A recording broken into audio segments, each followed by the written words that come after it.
Welcome to achievers academy. तो आज हम एक इम्पॉर्टेंट टॉपिक कवर करने वाले हैं जो कि इस चैप्टर का लास्ट टॉपिक है अबाउट सॉल्ट्स। तो आज हम देखेंगे कुछ सॉल्ट्स की प्रिपरेशन, उनके यूजेस, उनके formula, chemical name, common name, ये सब देखने वाले हैं। पूरा वीडियो ध्यान से देखना, थोड़ा लंबा हो सकता है वीडियो, पर बहुत अच्छे से आपको समझ में आएगा, आपको इंटरेस्ट आएगा देखने में। तो चलो शुरू करते हैं वीडियो। तो बच्चों, आज की इस वीडियो में हम बात करने वाले हैं कुछ सॉल्ट्स की। और सबसे पहले जो नाम आप लिखा देख रहे हो वो है कॉमन सॉल्ट।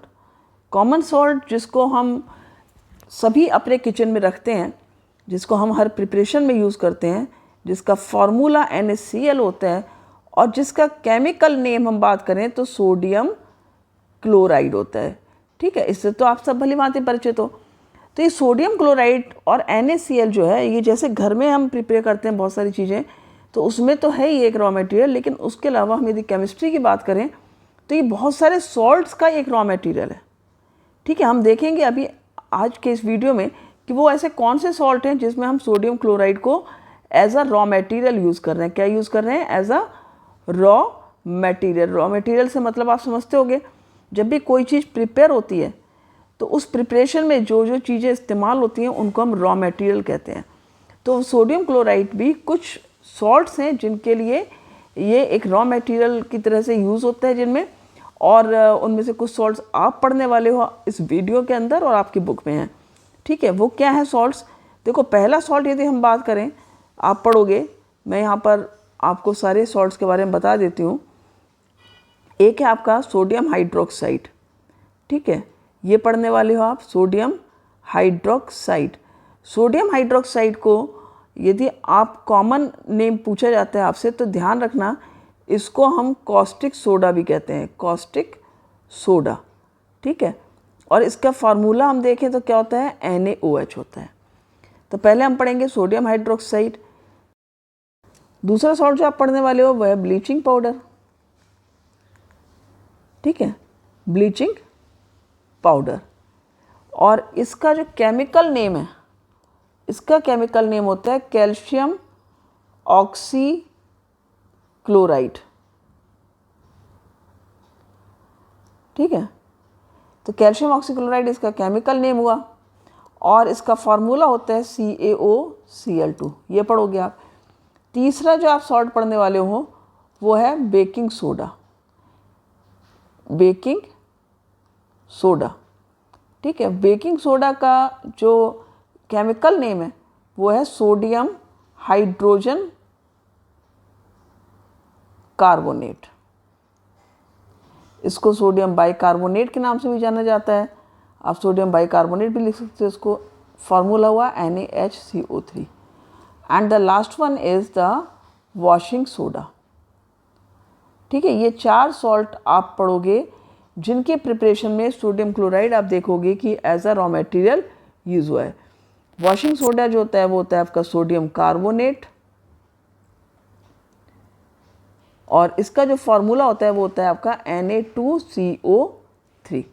तो ये चार सॉल्ट के बारे में आप पढ़ने वाले हो। इस वीडियो में भी आप देखोगे, इन चार सॉल्ट के बारे में जानोगे कि किस तरह प्रिपरेशन इसकी होती है और क्या इसके यूजेस हैं। और देखो, सबसे मेन इंपॉर्टेंट चीज़ ये है कि आपको जैसे केमिकल नेम भी याद रखना है, कॉमन नेम भी याद करना है और फार्मूला भी। ठीक है, यहाँ पर मैंने केमिकल नेम ऊपर लिखा है क्योंकि मैंने इसलिए ऐसे लिख किया है क्योंकि आपकी बुक में इसी सीक्वेंस में चीज़ें दी हैं। तो मैं ये चाहती हूँ जैसा आपका NCERT में दिए, तो आप जब ये वीडियो देखो और NCERT पढ़ो तो आपको बहुत अंतर ना लगे। ठीक है, क्योंकि सोडियम हाइड्रोक्साइड का कॉस्टिक सोडा इवन नाम दिया भी नहीं है, लेकिन कई बार क्वेश्चन में पूछ लिया जाता है कि कॉस्टिक सोडा का फार्मूला, तो इसलिए ये भी याद करना जरूरी है कि कॉस्टिक सोडा आपका सोडियम हाइड्रोक्साइड होता है। ठीक है, फिर ब्लीचिंग पाउडर दिया है, तो चूंकि वो ब्लीचिंग पाउडर नाम से दिया इसलिए मैंने उसको ऊपर हाईलाइट किया है, क्योंकि तब आप ब्लीचिंग पाउडर के ही नाम से उसको ध्यान रखोगे। यदि मैं कैल्शियम ऑक्सीक्लोराइड रखती तो शायद आप उसको ज़्यादा वैल्यू देते, तो इसीलिए मैंने ब्लीचिंग पाउडर यहाँ पर ऊपर लिखा है। इसके कॉमन नेम ज़्यादा आपके इम्पॉर्टेंट हो जाते हैं। जब आप इसकी NCERT में आप देखोगे तो इसी नाम से जनरली इन सॉल्ट्स को आपकी बुक में दिया है और जाने जाते हैं, लेकिन इसके साथ ही इनके फार्मूले भी आपको लर्न करने, इनके केमिकल नेम भी लर्न करने, क्योंकि वो भी पूछे जाते हैं। तो ब्लीचिंग पाउडर का chemical name calcium oxychloride, formula CaOCl2। देखो, calcium oxychloride. Baking soda sodium hydrogen carbonate, Na hydrogen carbonate का फॉर्मूला NaHCO3 होता है और सोडियम Na, इसको सोडियम हाइड्रोजन कार्बोनेट या फिर सोडियम बाइकार्बोनेट भी कहते हैं, याद रखना, सोडियम बाइकार्बोनेट, दोनों ही नाम इसके सही हैं, ठीक है। फिर ये वॉशिंग सोडा हो गया, इसको हम सोडियम कार्बोनेट भी कहते हैं और Na2CO3 इसका फार्मूला होता है, ठीक है। प्लस आप बुक में अभी देखोगे जब प्रिपरेशन, तो सोडियम कार्बोनेट डेकाहाइड्रेट भी इसको कहा जाता है क्योंकि इसमें 10 मॉलिक्यूल्स ऑफ वाटर होते हैं। ये सब हम अभी पढ़ने वाले हैं, ठीक है। तो सबसे पहले हम चलेंगे और देखेंगे सोडियम हाइड्रोक्साइड की प्रिपरेशन किस तरह होती है। तो सबसे पहले हम देखेंगे salt that is sodium hydroxide, ठीक है। सोडियम हाइड्रोक्साइड केमिकल नेम हुआ, इसका जो कॉमन नेम है, इसका कॉमन नेम क्या लिखोगे आप, जैसे मैंने पहले बताया आपको अभी, कॉस्टिक सोडा। तो ये सब चीज़ें आपको ध्यान रखनी है, कॉस्टिक सोडा इसका कॉमन नेम है, ठीक है। फार्मूला इसका क्या है, आपका फार्मूला होता है NaOH। प्रोसेस का नाम जिससे इसको प्रिपेयर किया जाता है उसको हम कहते हैं क्लोर एल्कली प्रोसेस, ठीक है। तो हम कह सकते हैं प्रोसेस क्या है, क्लोर, इसको मैं कैपिटल में लिख रही हूँ जिसका आपको ध्यान रहे, क्लोर एल्कली प्रोसेस, ठीक है। ये ध्यान रखना है आपको, ये इम्पॉर्टेंट है। तो ये सभी जितना भी मैंने आपको इन शॉर्ट लिखा है ये सब बहुत इम्पॉर्टेंट है कि इसको कॉमन नेम क्या है, कॉस्टिक सोडा है, NaOH है, फार्मूला इसका, सोडियम हाइड्रोक्साइड है केमिकल नेम, और प्रोसेस का नाम है क्लोर एल्कली प्रोसेस। और जो रॉ मटेरियल यूज़ हो रहा है इसमें वो क्या हो रहा है, रॉ मटेरियल कौन सा यूज़ हो रहा है बताओ जल्दी से मुझे कमेंट बॉक्स में, मैंने पहले ही बताया आपको, yes very good, sodium chloride, ठीक है। अब देखो ये जो इस तरह से एक चैम्बर बना हुआ है, इसी तरह से इसकी प्रोसेस होती है। ये एक सेल होता है, इसको हम मरकरी कैथोड सेल भी कहते हैं। इसमें ये कैथोड है आपका, ठीक है। पेन चेंज कर लेते हैं यहाँ पर, ठीक है। ये वाला जो है ये क्या आपका कैथोड है, this one is cathode, and ये जो इलेक्ट्रोड है इधर वाला ये क्या आपका, ये आपका एनोड, ठीक है। कैथोड किसका बना है यहाँ पर ध्यान रहना है आपको, ये मरकरी का होता है, ठीक है ना। कैथोड किसका है आपका, मरकरी का है। एनोड किसका होता है, एनोड आपका ग्रेफाइट का है इसमें,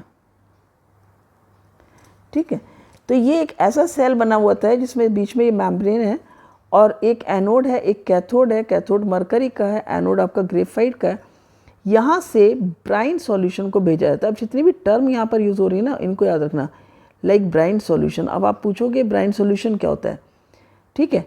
तो ब्राइन सॉल्यूशन जो होता है वो होता है आपका सोडियम क्लोराइड को जब हम वाटर में मिक्स करते हैं तो जो एक्वस सॉल्यूशन हुआ सोडियम क्लोराइड का, दैट इज ब्राइन सॉल्यूशन, ठीक है। इन दोनों को मिला करके क्या बन गया, ये एक्वस सॉल्यूशन बन गया किसका, NaCl का। तो NaCl in aqueous form is known as brine solution, ध्यान रखना, ठीक है। अब जब यहाँ पर इलेक्ट्रिसिटी पास की जाती है, क्योंकि दो इलेक्ट्रोड है तो इलेक्ट्रिसिटी पास की गई, तो यहाँ पर क्या होगा, जो NaCl है वो भी किस में आयनाइज हो जाएगा, Na+ आइंस में, ठीक है ना, और Cl- आइंस में, क्लियर। इसी तरह वाटर भी किस में डिसोशिएट हो जाएगा, H+ आइंस में, क्योंकि वाटर भी है यहाँ पर, और साथ ही में OH- आइंस में। तो इस तरह से ये डिसोशिएशन होगा, इसका आयनाइजेशन होगा। आयनाइजेशन होगा तो इलेक्ट्रिसिटी कंडक्ट हो पाएगी इन दोनों इलेक्ट्रोड्स के बीच में भी और आपका करंट पास होगी, ठीक है। तो जब ये आयंस अपना क्या होगा, इसमें जो क्लोरीन आयंस हैं, देखो chlorine ions negative charge ion है, ठीक है ना, एनाइन है, ये कहाँ मूव करेंगे, ये एनोड पर मूव करेंगे। और हाइड्रोजन आयन, ये जो आपके H+ आयंस हैं, ये कहाँ मूव करेंगे, ये कैथोड पर मूव करेंगे। क्लोरीन कहाँ मूव करेगा, क्लोरीन एनोड पर मूव करेगा। तो इस तरह से क्या होगा कि यहाँ पर, ठीक है ना, यहाँ से कौन सी गैस बाहर आएगी, क्लोरीन गैस एनोड पर कलेक्ट होगी, और कैथोड से कौन सी गैस बाहर आएगी, दैट इज हाइड्रोजन गैस, ठीक है ना, बाहर आएगी, इसलिए एरो आप उल्ट ऐसे लगाओगे, ठीक है। यहाँ से गैस आपकी बाहर आ रही है, क्लियर। तो यहाँ पर हाइड्रोजन गैस आएगी, यहाँ पर क्लोरीन गैस आएगी, और यहाँ से क्या बाहर आएगा आपका, यहाँ से आएगा आपका NaOH सोडियम हाइड्रोक्साइड, जो हम प्रिपेयर कर रहे हैं, ठीक है। क्या हम प्रिपेयर कर रहे हैं, सोडियम हाइड्रोक्साइड। तो ये सारी चीज़ें याद रखना। और यहाँ से आपका ब्राइन सॉल्यूशन अंदर जा रहा है, यहाँ से क्या जा रहा है आपका ब्राइन सॉल्यूशन। तो ब्राइन सॉल्यूशन क्या है ये भी लिख लो आप। ब्राइन सॉल्यूशन क्या होता है आपका एक्वस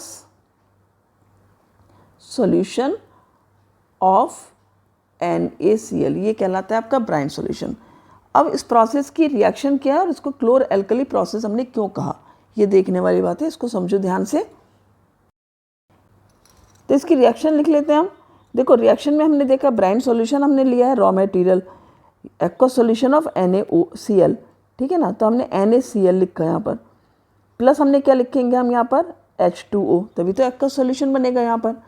फिर यहाँ पर आफ्टर द रिएक्शन जब ये इलेक्ट्रोलिसिस हो गई, ठीक है, जिस प्रोसेस से ये बन रहा है क्लोर एल्कली प्रोसेस, इलेक्ट्रोलिसिस प्रोसेस जब ये हो गई, तो यहाँ पर क्या बनता है आपका NaOH बनता है, जो आपका ये सोडियम हाइड्रोक्साइड है, ठीक है। प्लस क्या बनेगा आपका हाइड्रोजन गैस, और प्लस क्या बनेगा आपका क्लोरीन गैस, ठीक है। अब ये देखो अभी रिएक्शन हम बैलेंस भी कर लेते हैं, क्योंकि यहाँ पर H2 है और H यहाँ भी है, तो यानी कि यदि मैं यहाँ पर 2 लगा लूँ तो यहाँ पर 2 वैलेंस हो गया, यहाँ पर भी 2 वैलेंस, H वैलेंस हो गया, साथ ही O वैलेंस हो गया। बैलेंस करने के लिए Na के हमको 2 यहाँ लगाना होगा, अब हमारा क्लोरीन भी बैलेंस हो गया। अब इस रिएक्शन में जो एक खास चीज़ है वो आपने जो मेन इम्पॉर्टेंट जो प्रोडक्ट है वो हमारा बन गया, दैट इज़ सोडियम हाइड्रोक्साइड। लेकिन साथ ही जो हाइड्रोजन और क्लोरीन गैस बने हैं इनके भी यूजेस होते हैं। तो एक बार इन सब के यूजेस भी लिख लेंगे, क्योंकि ये यूजेस आपके दिए हैं बुक में तो पूछे भी जाते हैं, ठीक है। तो आप जितना भी मैं कहती हूँ आपसे बुक में जितना भी आपका दिया वो तो आपको करना ही करना है कंप्लीट, उसमें आपको कुछ भी नहीं छोड़ना है। वैसे भी अब आपके MCQs आने हैं, बहुत सारे इस तरह के क्वेश्चंस आएंगे जिसमें छोटी छोटी चीज़ें आपको ध्यान रखनी है कि लर्न करना है। अब पहले इसको कर लेते हैं डिस्कस कि क्लोर एल्कली प्रोसेस इसको हमने क्यों बोला। देखो यहाँ पर ये NaOH क्या है, दिस इज़ एन एल्कली। क्या है ये एल्कली है, क्यों? क्योंकि ये देखो एक बेस है और ये डिज़ोल्व हो जाता है वाटर में, ठीक है ना। बेस है और डिज़ोल्व हो जाता है इन वाटर, तो इसको हमने क्या बोला एल्कली बोला, क्योंकि वही बेसेस जो कि वाटर में डिज़ोल्व होते हैं एल्कली कहलाते हैं। क्लोरीन क्या है, ये क्लोरीन गैस है। तो चूंकि यहाँ पर क्लोरीन और एल्कली दोनों ही फॉर्म हो रहे हैं, इसलिए इस प्रोसेस का नाम क्या रखा हमने क्लोर एल्कली प्रोसेस। तो ये ध्यान रखना है कि प्रोसेस क्या है और क्यों ये प्रोसेस का नाम पड़ा, जिसको हमने कहा क्लोर एल्कली प्रोसेस।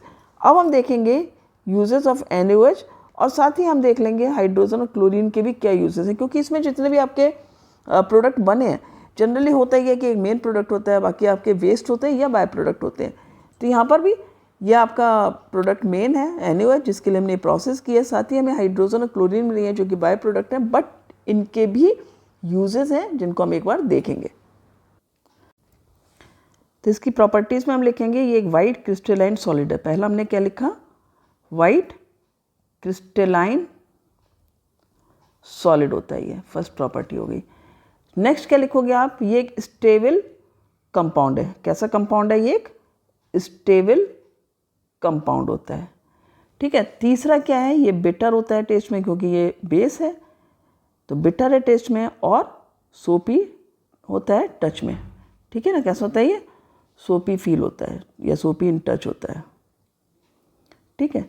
नेक्स्ट आप क्या लिख सकते हो कि ये वाटर में सॉल्युबल है, सॉल्युबल इन वाटर होता है।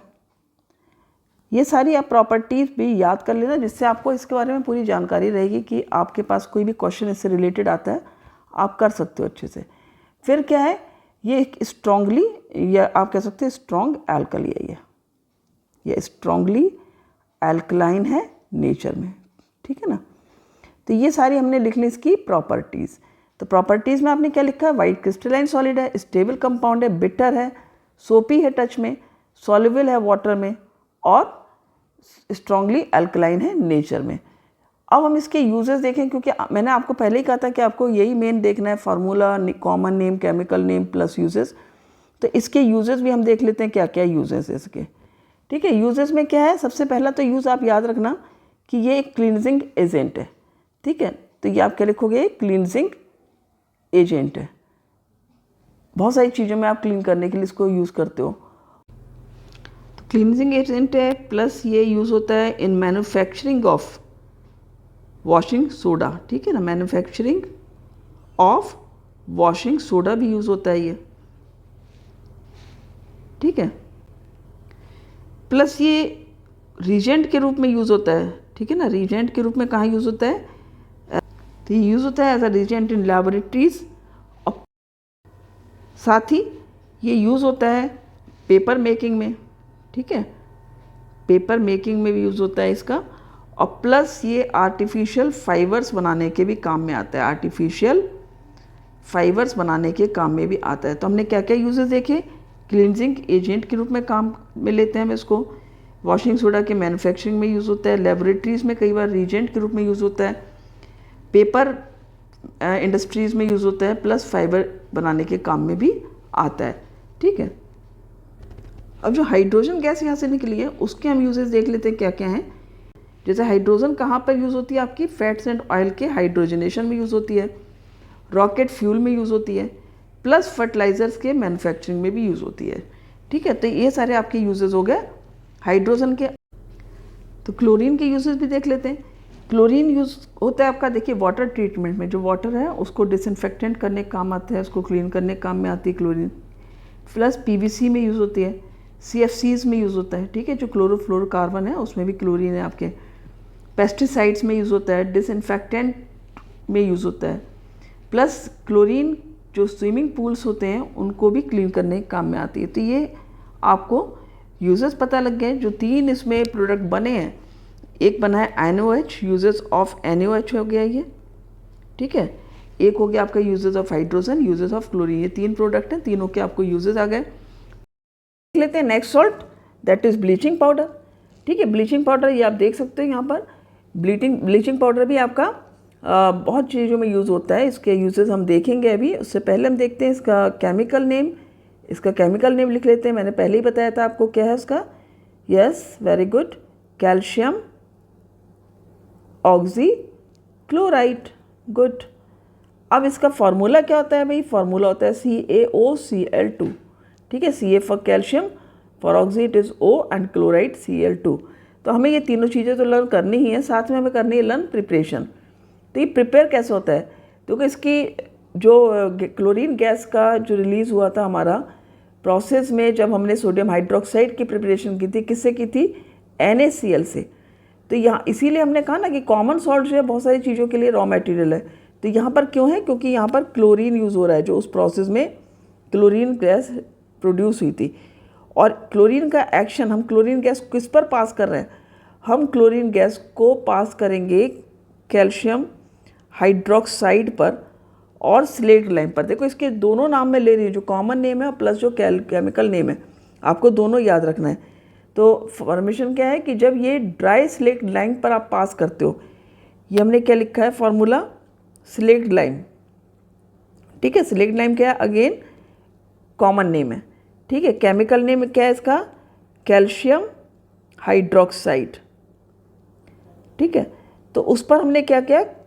क्लोरीन गैस को पास किया। It is passed on dry slate lime, ठीक है। इसको हमने किस पे पास किया? ड्राई स्लेट लाइम पर। तब हमें क्या मिलता है यहाँ पर? क्या फॉर्मेशन होती है? आपकी फॉर्मेशन होती है ब्लीचिंग पाउडर की, दैट इज़ CaOCl2 और प्लस वाटर। तो ये रिएक्शन आपको याद रखनी है कि जब क्लोरीन गैस को आपने यूज़ किया, ठीक है ना, उसका एक्शन किया, किस पर एक्शन किया? ड्राई स्लेट लाइम पर। तो हम लिख सकते हैं इसको, तो आप इस तरह से इसकी प्रोसेस लिख सकते हो मैन्युफैक्चरिंग की, कि bleaching powder is prepared or produced by the action of chlorine gas on dry slate lime. तो ये इसकी आपकी प्रोसेस हो गई, किस तरह से इसके हम फॉर्मेशन करते हैं, किस तरह से इसकी प्रिपरेशन करते हैं।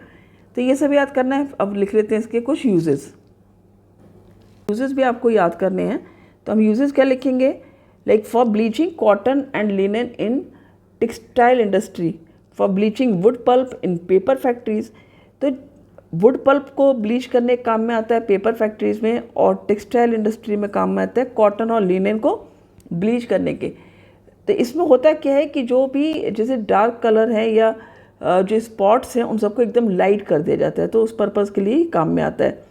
Plus for bleaching washed clothes in laundry, clean करने के काम में भी आता है ये, क्योंकि जो लॉन्ड्री में आप क्लोथ्स देते हो उसमें भी कुछ स्पॉट्स वगैरह होते हैं, तो उन सबको भी क्लीन कर देता है। It is also used as an oxidizing agent in many chemical industry, chemical industries में ये ऑक्सीडाइजिंग एजेंट के काम में भी आता है क्योंकि इसके अंदर ऑक्सीजन होता है। To make drinking water germ free, अब चूँकि आप देख रहे हो कि इसका जो फार्मूला है उसमें CaOCl2 यानी क्लोरीन, तो क्लोरीन गैस हमारे वाटर को जर्म फ्री करती है, तो इसलिए इसका भी हम यूज़ करते हैं वाटर को जर्म फ्री करने के। तो ये सारे इसके यूजेस हो गए, तो ये चीज़ें इनको याद रखना। तो अब बात करते हैं बेकिंग सोडा। ये बेकिंग सोडा आप देख रहे हो ये सभी घरों में ज़्यादातर रहता है। आप अपनी मदर से भी पूछोगे कि बेकिंग सोडा है, तो किचन में सब क्या रहता है, बेकिंग सोडा। और बेकिंग सोडा से ही बेकिंग पाउडर बनता है। ये हमारे किचन की बहुत सारी प्रिपरेशंस में एक मेन इंग्रेडिएंट होता है। ठीक है, आप पता करना अपनी मदर से, बहुत सारी प्रिपरेशंस ऐसी होती हैं जो इसके बिना नहीं पॉसिबल है। ठीक है, ये फास्ट कुकिंग करने के भी काम में आता है। तो इसका जो केमिकल नेम है हम देख लेते हैं, सोडियम हाइड्रोजन कार्बोनेट होता है। ठीक है ना, आप लिखो सोडियम हाइड्रोजन कार्बोनेट, और साथ ही हम इसको क्या कह सकते हैं, सोडियम बाइकार्बोनेट। हम इसको और क्या कह सकते हैं, सोडियम बाइकार्बोनेट। दोनों ही नाम किसके हैं, बेकिंग सोडा के हैं।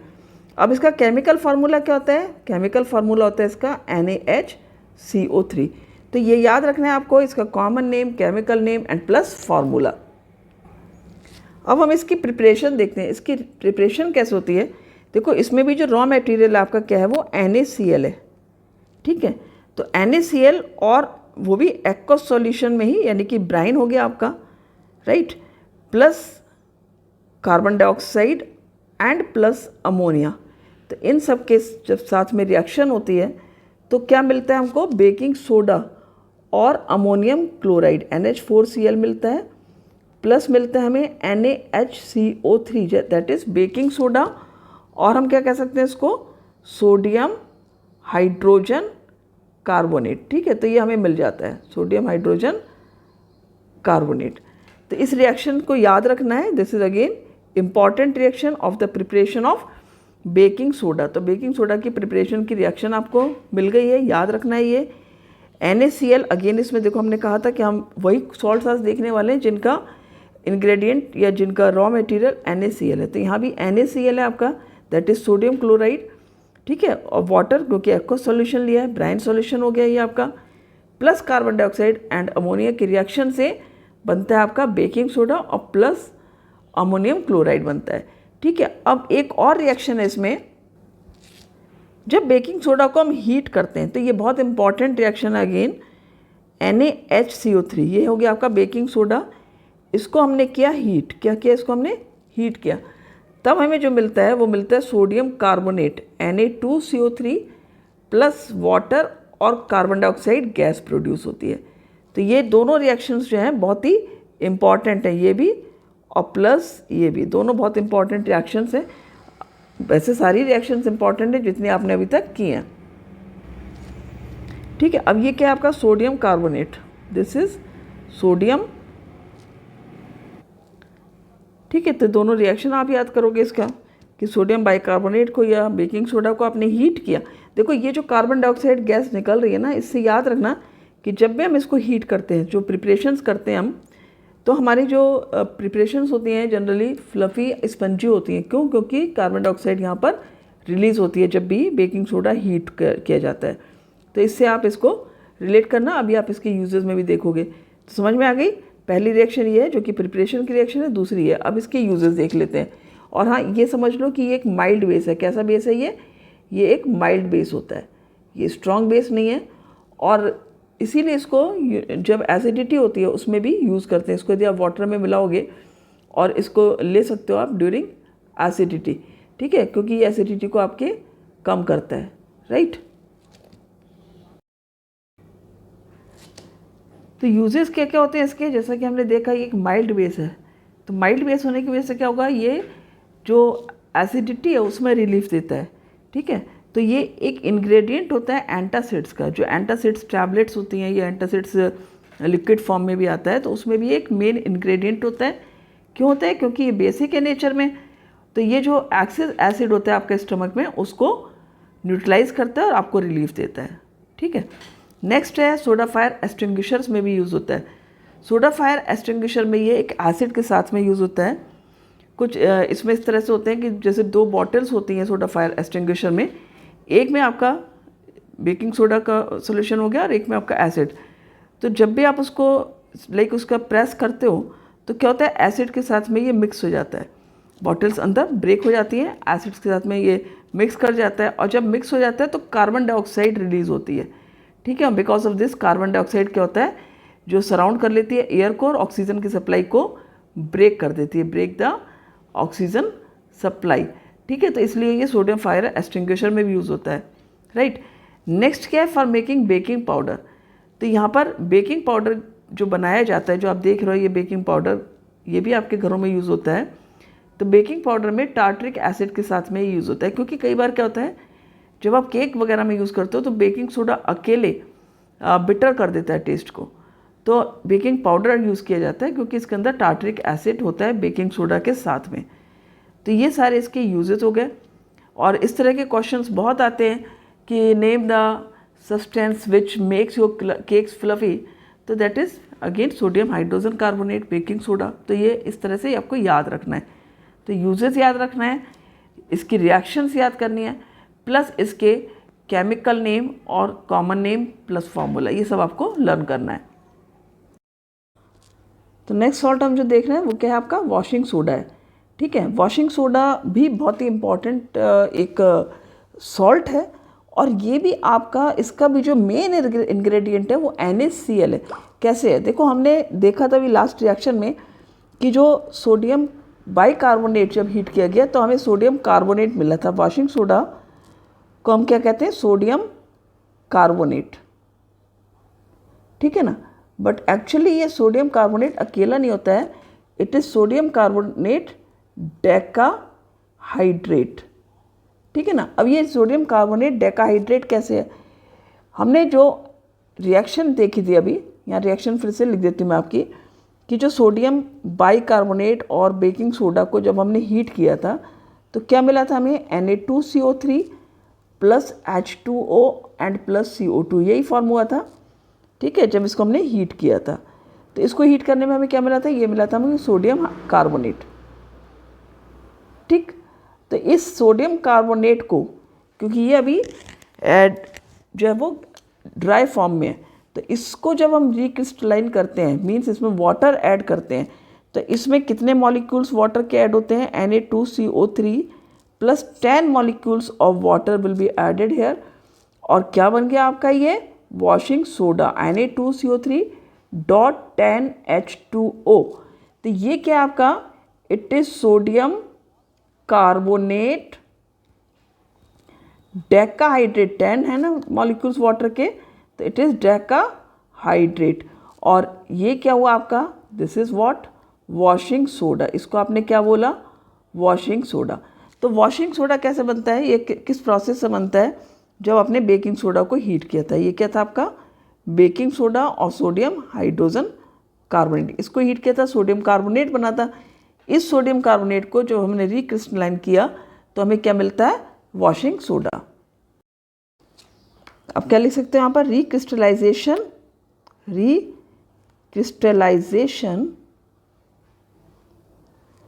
Of sodium carbonate. ये सोडियम कार्बोनेट था, इसका हमने रिक्रिस्टलाइजेशन किया, सोडियम कार्बोनेट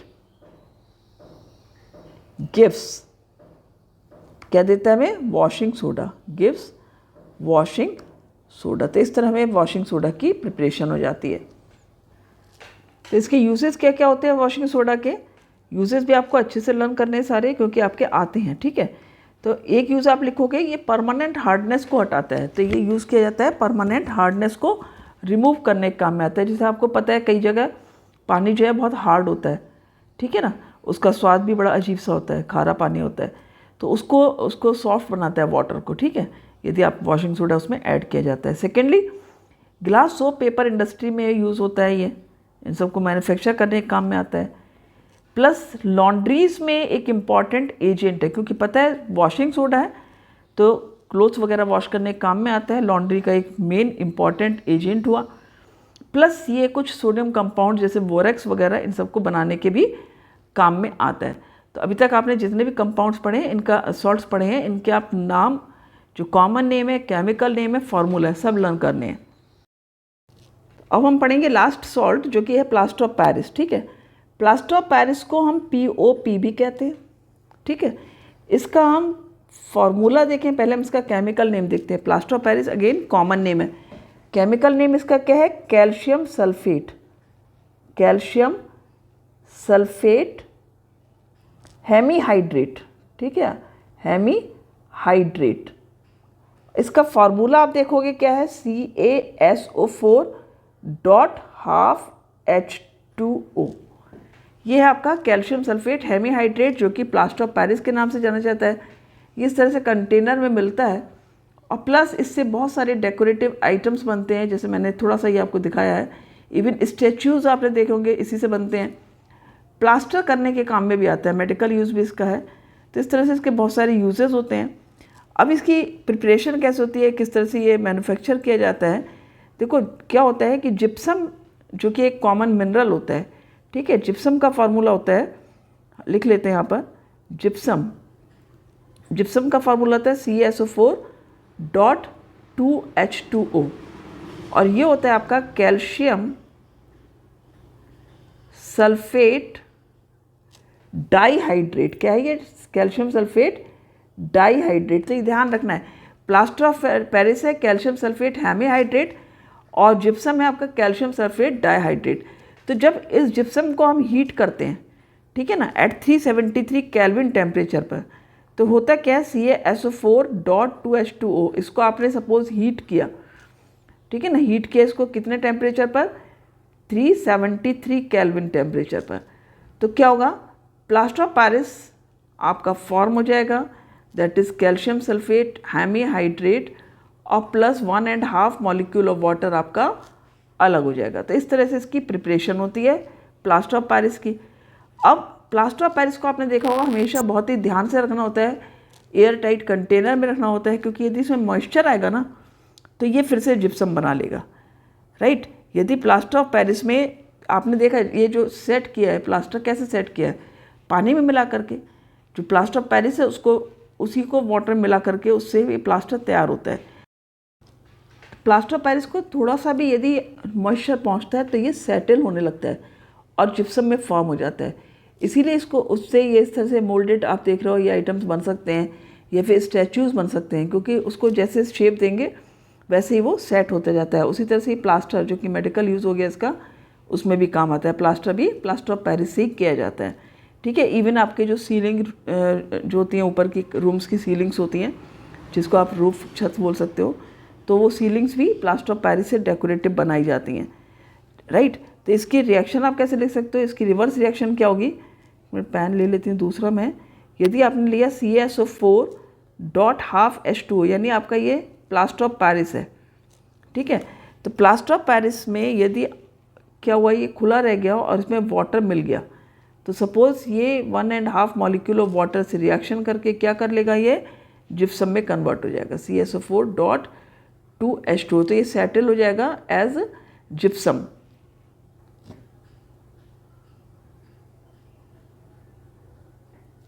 राइट। तो ये जिप्सम बन जाएगा। तो इसीलिए इसको खुला नहीं छोड़ते, इसको एयरटाइट कंटेनर में रखा जाता है। तो हम इसको फार्मूले को कैसे डिस्क्राइब कर सकते हैं कि कैल्शियम सल्फेट का one molecule of calcium sulphate share half molecule of water, या आप कह सकते हो 2 molecules of calcium sulphate share 1 molecule of water. तो इस तरह से ये प्लास्टर ऑफ पेरिस हो गया, राइट। तो लास्ट क्या बचा आपका? Water of crystallization. Water of crystallization basically क्या होता है? जैसे आपने कुछ फार्मूले मैं यहाँ पर लिख रही हूँ, आपको समझने में आसानी होगी। जैसे हम लिखते हैं CuSO4.5H2O, ठीक है, प्लस हमने लिखा सपोज FeSO4.7H2O, हमने लिखा CaSO4.12H2O, फिर हमने लिखा CaSO4.2H2O, प्लस हमने लिखा Na2CO3.10H2O, राइट। तो इसका क्या मतलब है? मीन्स कॉपर सल्फेट है तो उसमें क्या है? 5 मॉलिक्यूल्स ऑफ वाटर अटैच है इन 1 मॉलिक्यूल। समझ में आ रहा है? कॉपर सल्फेट के एक मॉलिक्यूल से 5 मॉलिक्यूल्स ऑफ वाटर अटैच है। उसी तरह से इसमें क्या प्रेजेंट है आपका, फेरस सल्फेट के एक मॉलिक्यूल में क्या प्रेजेंट है, 7 molecules of water. Calcium sulphate के एक मॉलिक्यूल में जो प्लास्टर ऑफ पेरिस है, half molecule of water present है। ठीक है, तो ये सब क्या है, ये वाटर ऑफ क्रिस्टलाइजेशन है। उसी तरह से जो जिप्सम है उसके 1 मॉलिक्यूल में 2 मॉलिक्यूल वाटर प्रेजेंट है। सोडियम कार्बोनेट के एक मॉलिक्यूल में जब 10 मॉलिक्यूल आपके वाटर के हो जाते हैं, 10 मॉलिक्यूल्स, तो वो आपका बन जाता है वॉशिंग सोडा। तो ये सब क्या है, ये वाटर ऑफ क्रिस्टलाइजेशन कहलाता है। अब ये जो आप देख रहे हो ये क्या है, कॉपर सल्फेट है। कॉपर सल्फेट किस कलर का होता है हमारा, ब्लू कलर का होता है। ठीक है, पर जब हमने इसको हीट किया तो क्या हुआ, यहाँ पर देख रहे हो हीटिंग चल रही है, हीट किया तो ये वाइट दिख रहा है। किस कलर का दिख रहा है, ये वाइट दिख रहा है। ठीक है, अभी थोड़ा सा ब्लू बचा है क्योंकि पूरी हीटिंग नहीं हुई, लेकिन जितना भी हीट होता जा रहा है वाइट होता जा रहा है। तो क्या हुआ, क्योंकि यहाँ से क्या हुआ, ये जो कॉपर सल्फेट है ये इसका फॉर्मूला तो है CuSO4.5H2O, लेकिन जब हमने हीट किया तो ये वाटर इवेपोरेट हो गया। ठीक है ना, वाटर क्या हुआ, यहाँ पर जो आपका 5H2O था वो क्या हुआ, आपका इवेपोरेट हो गया, और क्या बच गया आपका, केवल CuSO4 बच गया यहाँ पर। ठीक है, तो ये क्या बच गया आपका, CuSO4 बच गया।